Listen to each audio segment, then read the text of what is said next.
Hello everyone, I am welcoming you all to see this wonderful game played by Arjun Erigaisi uh, versus Amin from Iran.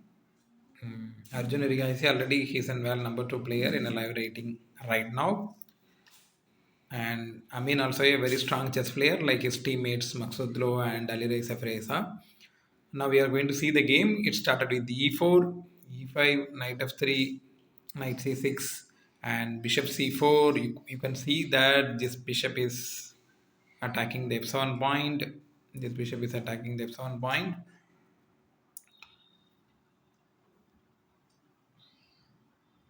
One could see that this bishop is attacking this very strong diagonal. Then the knight also can join. This is known as a fright lever attack in the beginner's chess.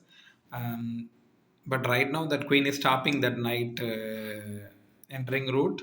But later on, now he played knight f6. Now knight can go and do that fright lever attack as I mentioned. As I mentioned, he can do the fright lever attack with the bishop also can join inside. The knight also can jump inside. It's very famous in school children level. But he wants something more because both of them know well about the theory. It seems like they want to play some different type of position. D3 played by he is going into the positional game. Now bishop c5. Arjun developed his three pieces. One can see that Arjun is controlling more squares than that bishop also right now the bishop also in the very strong diagonal, and it seems like already Arjun is equalized the position. So here both white and black both are doing good. And one more small point, we cannot do this knight d5, then that knight will take. For example, we cannot take, he cannot take that knight d5. If he take, the knight will take. If you are making a fork, this knight will eat the bishop. So that pseudo sacrifice won't work out. Notable point, here he played castles. Now d6. Arjun is not doing castle, he has some other plan. He played c3, he's waiting. He played a6 and he played a4, he is expanding his king side. Now here Arjun played h6. It seems like he's going to do castle now. Now rook e1, it's kind of a deep positional move.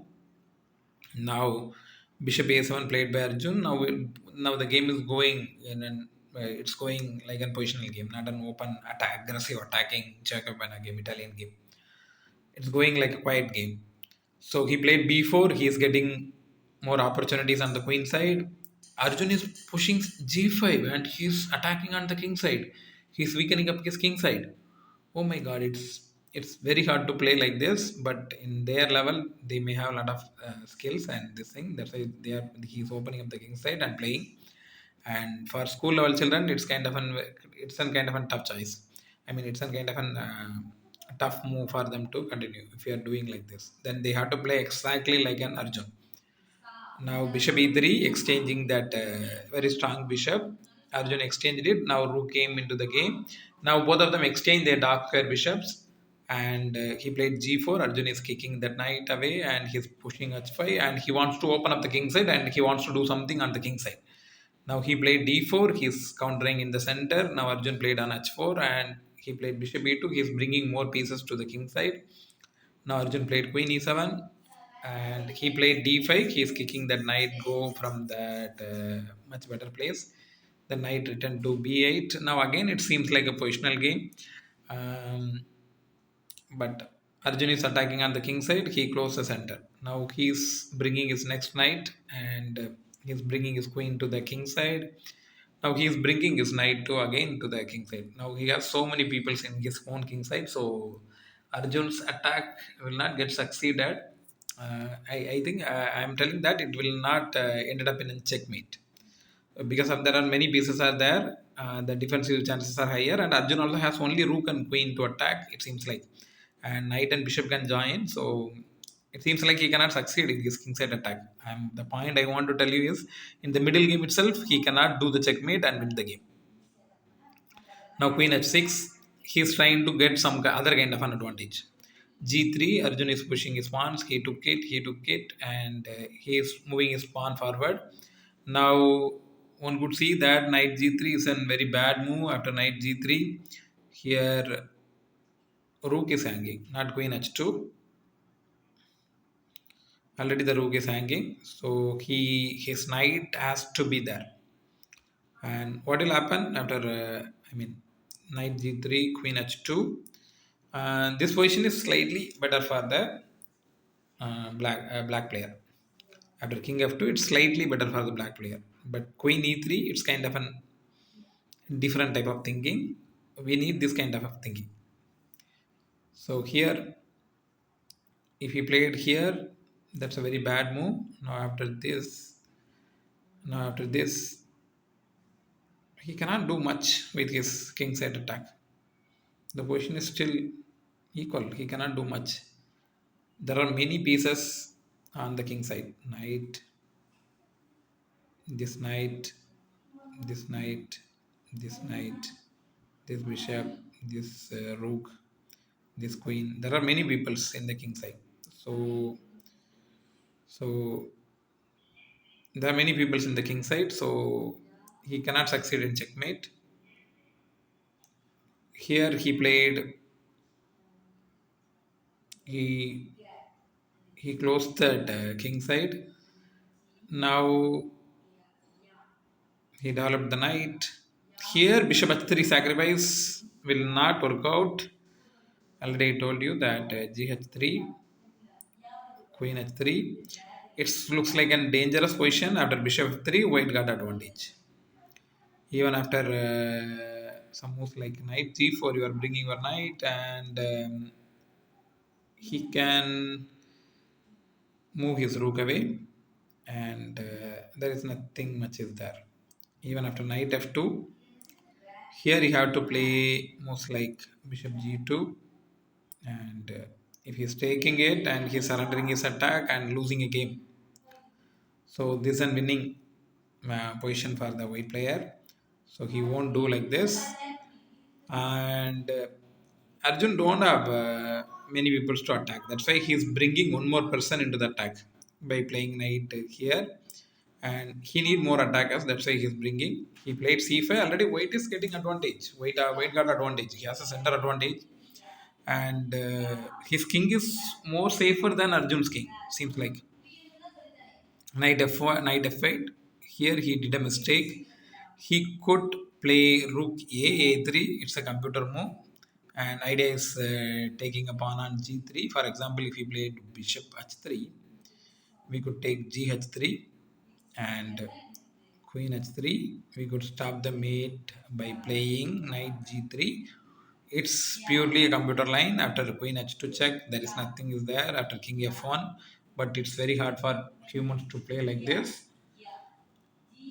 Okay, let's go back. This rook a3 move also a kind of a computer move.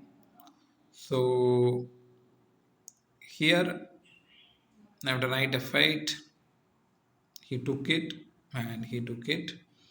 Now queen c2, or queen c2 was a better move, but he went queen c1.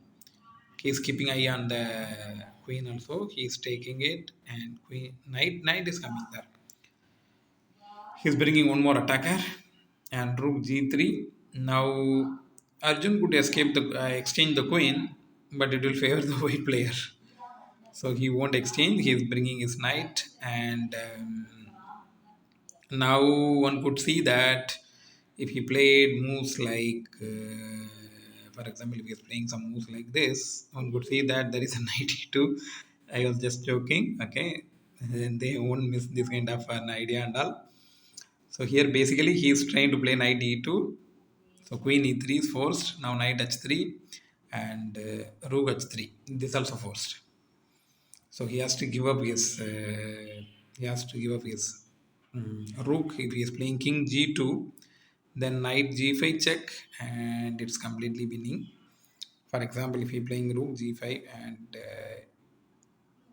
he will get back material with advantage. Now king f2, knight e4 check. Oh my god, he's attacking that rook, and he has two. He has to take the knight, then queen can take it. It's a crazy position. White has three pieces, and Arjun's king is very safe now. So this is favorable winning position for Arjun. Okay, let's go back. Mm, Here, after knight h3, he cannot play that move. Rook h3, he gave up 6 points and get back 6 points. Now it's a equal middle game. Then they are going to reach then end game. Now bishop f3, rook c8, rook b1, rook c3 is bringing his second piece also. Knight, he's improving his knight, and they are restarting the game. See how energetic they both were. Now he is improving his king. He is playing a5, knight d7, and king f2. He is strengthening. He is improving his position. Arjun is improving his knight position. And again, see now he got an now he got an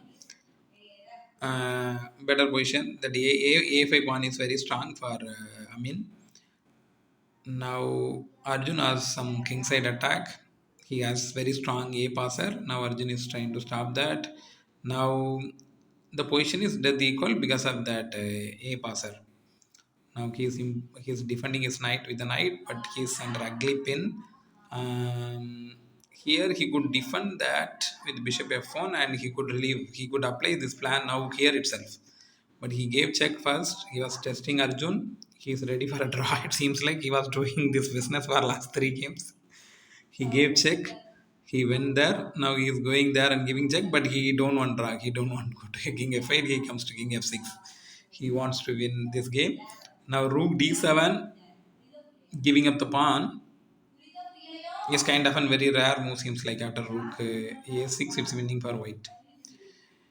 How it's winning? Bishop f1 and rook a4 or something. For example, even rook b6 is knight c4, and he's completely winning. So here I think why he didn't give up that a6 pawn. Why he was sticking that a6 pawn and playing bishop f1, defending that poison pawn. This is a blunder now, and he took it, and now Arjun is completely winning. He is going to win one of the night. Then he could easily convert this position, maybe because of time pressure or maybe because of defending that poison pawn. He lost, I think. Now bishop c4, now rook c2, and it's an kind of an end of the day. Still he is believing his pawn. He wants to move a7 and a8.